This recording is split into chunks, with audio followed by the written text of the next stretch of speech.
News 7 Tamil, பொறுப்பும் பொது நலமும். சொல்லுங்க, குறுந்துடையார்புரத்துல இப்போ பொங்கல் விழா எப்படி சிறப்பாக கொண்டாடப்பட்டு இருக்கு, அங்க என்ன மாதிரி விளையாட்டுகள்லாம் நடைபெற்று இருக்குன்னு சொல்லுங்க.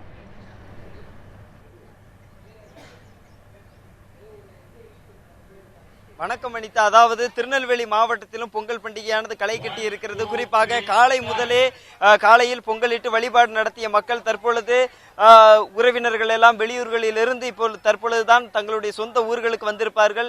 இந்த சூழ்நிலையில் தொடர்ச்சியான போட்டிகள், விளையாட்டு போட்டிகள், பாரம்பரியமான விளையாட்டு போட்டிகள், கபடி போட்டி, உரியடித்தல் போட்டி, மற்றபடியான பெரியவர்களை ஊக்கப்படுத்தக்கூடிய போட்டிகள் என்று பல போட்டிகளை நடத்தி கொண்டிருக்கிறார்கள்.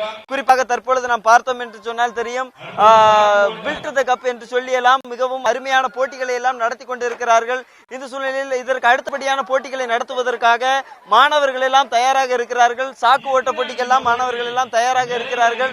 தொடர்ந்து 35வது ஆண்டாக இந்த போட்டியானது திருநெல்வேலியில் இந்த குறுந்துடையார்புரத்தில் நடத்தப்பட்டு இருக்கிறது. இது குறித்து ஒரு சில கருத்துக்களை நம்மோடு பகிர்ந்து கொள்வதற்காக திரு சுகுமார் அவர்கள் இருக்கிறார். அவரிடம் நாம் கேட்டு தெரிந்து கொள்ளலாம். வணக்கம். தற்பொழுது உங்களுடைய கிராமம், அதாவது திருநெல்வேலி மாநகராட்சிக்கு உட்பட்ட இந்த பகுதியிலையும் இப்படிப்பட்ட ஒரு போட்டியை நடத்துறதுக்கு உங்களுக்கு எந்த மாதிரி இருக்குது? வணக்கம், எல்லாருக்கும் பொங்கல் நல்வாழ்த்துக்கள்.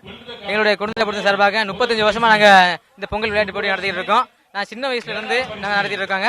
இதுல சின்ன குழந்தைகள் இருந்து பெரிய ஆளுகளுக்கு ரொம்ப சந்தோஷமா நாங்க ஜாலியா கொண்டாடிட்டு இருக்கோம். 35 வருஷமா நினைச்சு எல்லாரும் வெளியூர்ல இருக்காங்க. இந்த ஒரே ஒரு நாள் தான் ஊர்ல இருந்து எல்லாரும் ஒன்னா கூடி சந்தோஷமா இருக்கக்கூடிய ஒரு நிகழ்ச்சி. இப்போ சாக்கு ஓட்டம் நடந்துகிட்டு இருக்கு. ரொம்ப ஜாலியா கொண்டாடிட்டு இருக்கோம். நாங்க சின்ன பசங்கள்ல இருந்து எல்லாரும் ரொம்ப ஜாலியா இன்ட்ரெஸ்டிங்கா போயிட்டு இருக்கு. எங்களுக்கு இதை வெளியூர்ல இருந்து வந்தவங்களுக்கும் ரொம்ப ஜாலியா இருக்கும். நாங்க கண்டிப்பாக அனிதா, அதாவது தற்பொழுது அவர் கூறியது போலவே 35வது ஆண்டாக இந்த போட்டியானது இந்த ஊரிலே நடத்தப்பட்டு வருகிறது.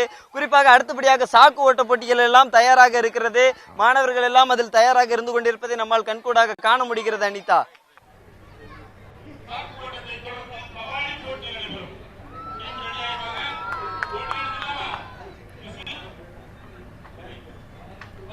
தற்பொழுது இந்த போட்டிகள் நடத்தப்படுவதை நாம் காண இருக்கிறோம். பார்த்து கொள்ளலாம் இந்த போட்டிகள் நடத்தப்படுவது. அந்த போட்டியை காட்டுங்க.